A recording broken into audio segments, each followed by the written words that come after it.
and once again back with our everyday segment, Market Talks with Pinnacle. Somehow, for some reason, yesterday I was unable to make a video for Market Talks, so very sorry for that, guys. And if you are still not following our Telegram channel, you can find the description, because even though we missed the video, we had the update on market commentary even yesterday and today.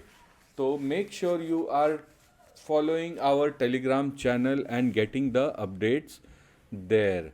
So guys, if you remember, we have been talking of market taking support near the 20 EMA. तो आप देख सकते हैं ये जो red वाली line है ये 20 डेज मूविंग एवरेज है, और मार्केट ने पुल बैक में उसे बहुत अच्छे से टेस्ट किया। फाइनली कल उसके ऊपर एक अच्छी सी क्लोजिंग दी, और आज एक बढ़िया फॉलो अप मूव हमें देखने को मिला।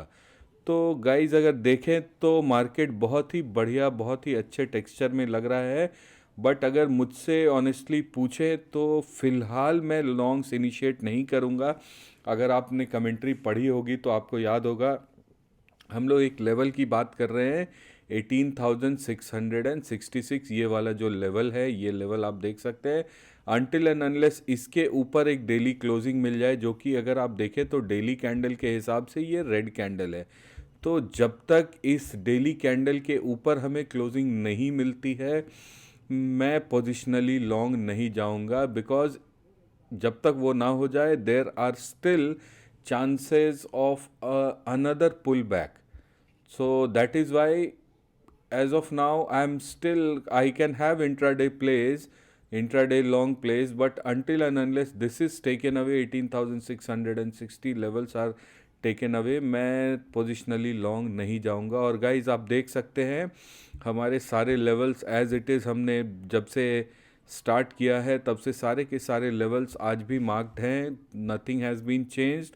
तो यहाँ पे आप देख सकते हैं ये लेवल था जो रेजिस्टेंस लेवल था, और आज हम इसके ऊपर हमारी क्लोजिंग हुई है। बहुत ही बढ़िया हमने मार्केट कमेंट्री में एक लेवल प्रेडिक्ट किया था 18,350, और आप देख सकते हैं कि 18,350 के ठीक टच किया, एंड वहाँ पे एक बहुत बढ़िया सा सपोर्ट लेकर के उठ गया। अगर 18,350 बहुत ही बढ़िया लेवल रहा था। अगर आप याद करें तो पास्ट में यहाँ पर बहुत ही बड़ा रेजिस्टेंस था, अगर आप देखें तो काफ़ी टाइम पहले।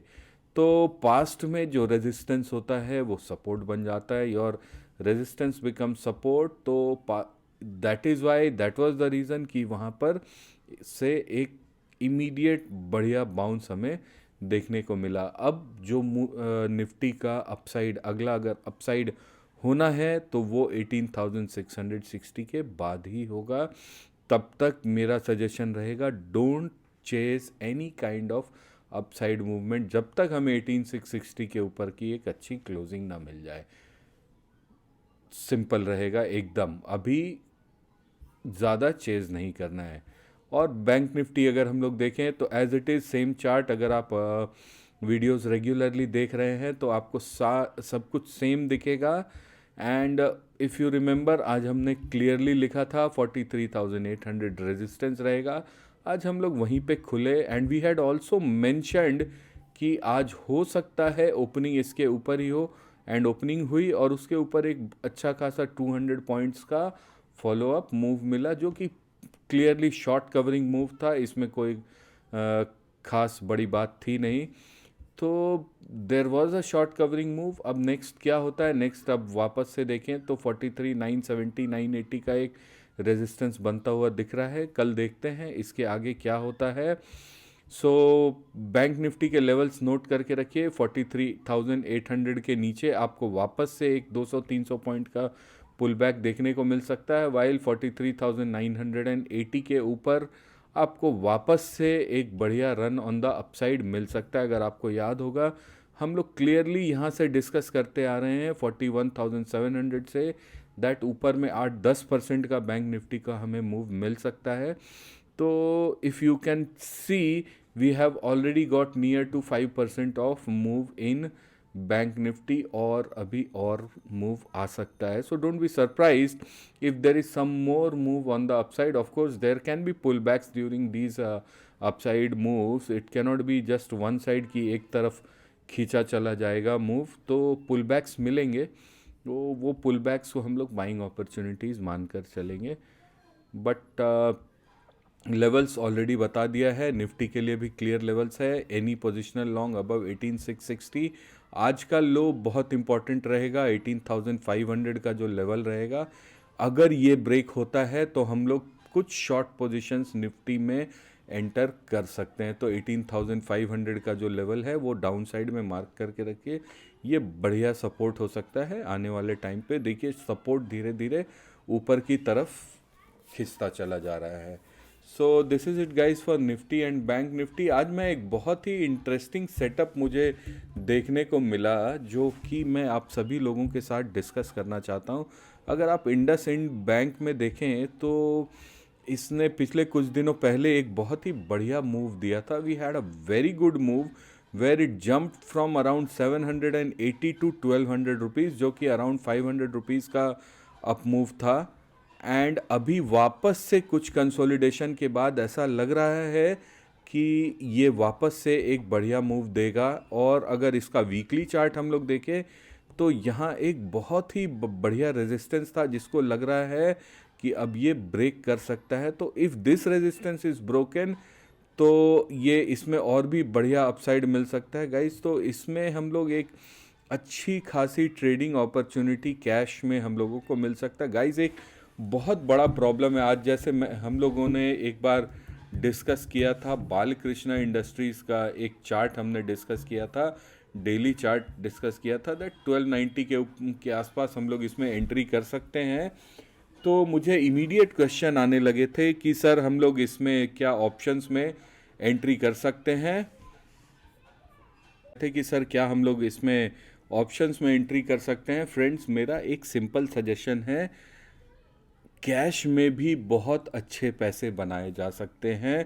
I suggest all of you that please don't melt your hard earn money in options, क्योंकि एक बहुत बड़ी बात होती है. अभी सपोज करिए कि हम लोग कहते हैं that Balkrishna Industries will move from 2100 to let us say 2500 का एक टारगेट अगर हम लोग रखते हैं इसके ऊपर, तो 2500 का ये जो टारगेट रखते हैं, nobody can tell in this market कि ये मूव इस तरह आएगा, ये मूव इस तरह से आएगा, या ये मूव इस तरह से आएगा, जो कि अप्रैल तक भी हो सकता है, जनवरी में भी हो सकता है, या ऐसा भी हो सकता है कि ये दिसंबर में ही 4 कैंडल में आ जाए.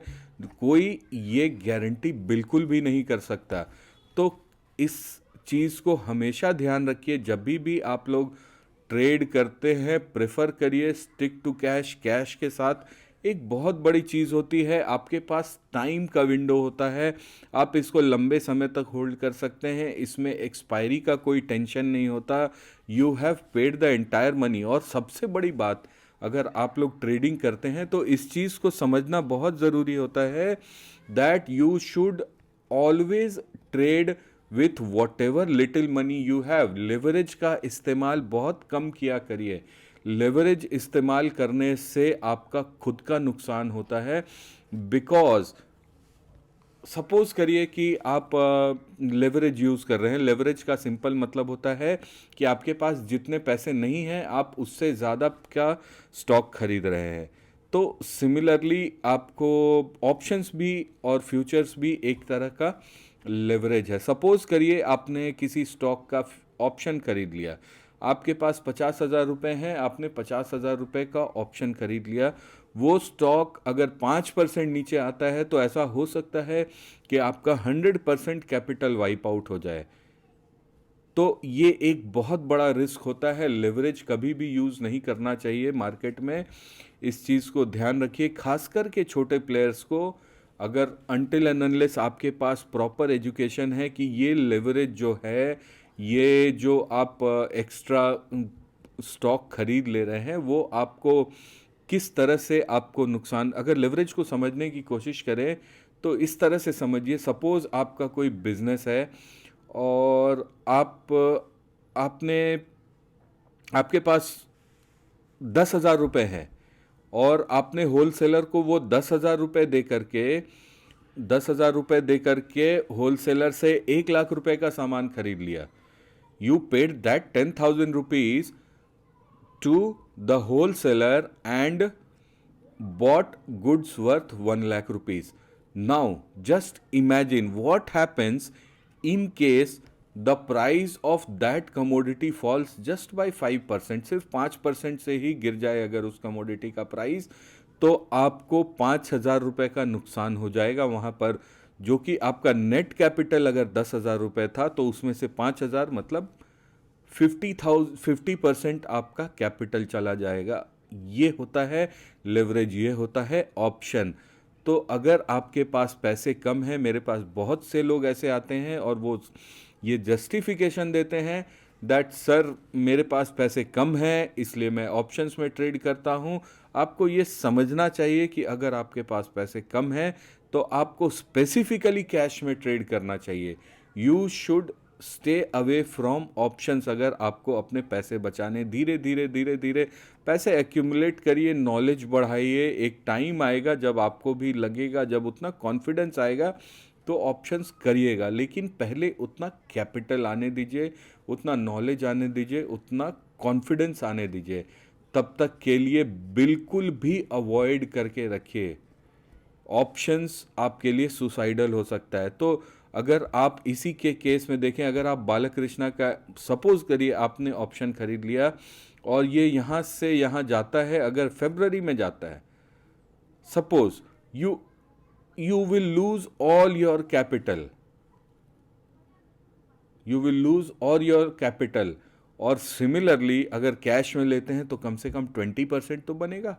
So that is why a small request, आप इसको रिक्वेस्ट ही समझिए, क्योंकि मैं हमेशा हर किसी से यही बोलता हूँ, learn to love your money and बिल्कुल भी ऑप्शन से दूर रहिए, खास करके तब जब तक आपके पास नॉलेज नहीं है. अब जैसे आप अगर इंडस इंड को ही देख ले, तो इंडस इंड का अगर आप मुझसे पूछें तो इंडस इंड का अपसाइड टारगेट 1600 तक भी जा सकता है. So now if you by this stock, it even if it gives you 25-30% in 1 year, ये किसी भी बैंक एफडी से ज़्यादा बेटर रिटर्न आपको देगा. तो आप अगर ऑप्शंस में जाएंगे तो हो सकता है आप ये स्टॉक जाने को कल को 1600 भी जा सकता है, लेकिन ये गारंटी कोई नहीं ले सकता. ये 1600 पे जाने से पहले एक बार नीचे डिप लगा दे, एक 40-50 रुपए का डिप भी लगा सकता है. बट अगर आपके पास कैश होगा तो आपको डरने की ज़रूरत नहीं होगी. आप उतने ही पैसों में ट्रेड करेंगे जितना आप उतना ही स्टॉक खरीदेंगे जितना आपके पास पैसे हैं. तो इसलिए जब भी इस टाइप से कॉल्स हों, आपको कोई चार्ट दिखता हो, तो ऑप्शंस में जाना अवॉइड करिए, कैश में रखिए, and at least that will give you some peace of mind. तो फ्रेंड्स, आज के लिए बस इतना ही. होपफुली आपको पसंद आया होगा हमारा वीडियो. अगर पसंद आया है तो डेफिनेटली लाइक करें, शेयर करें अपने फ्रेंड्स से, और हमारे यूट्यूब चैनल को फॉलो करें.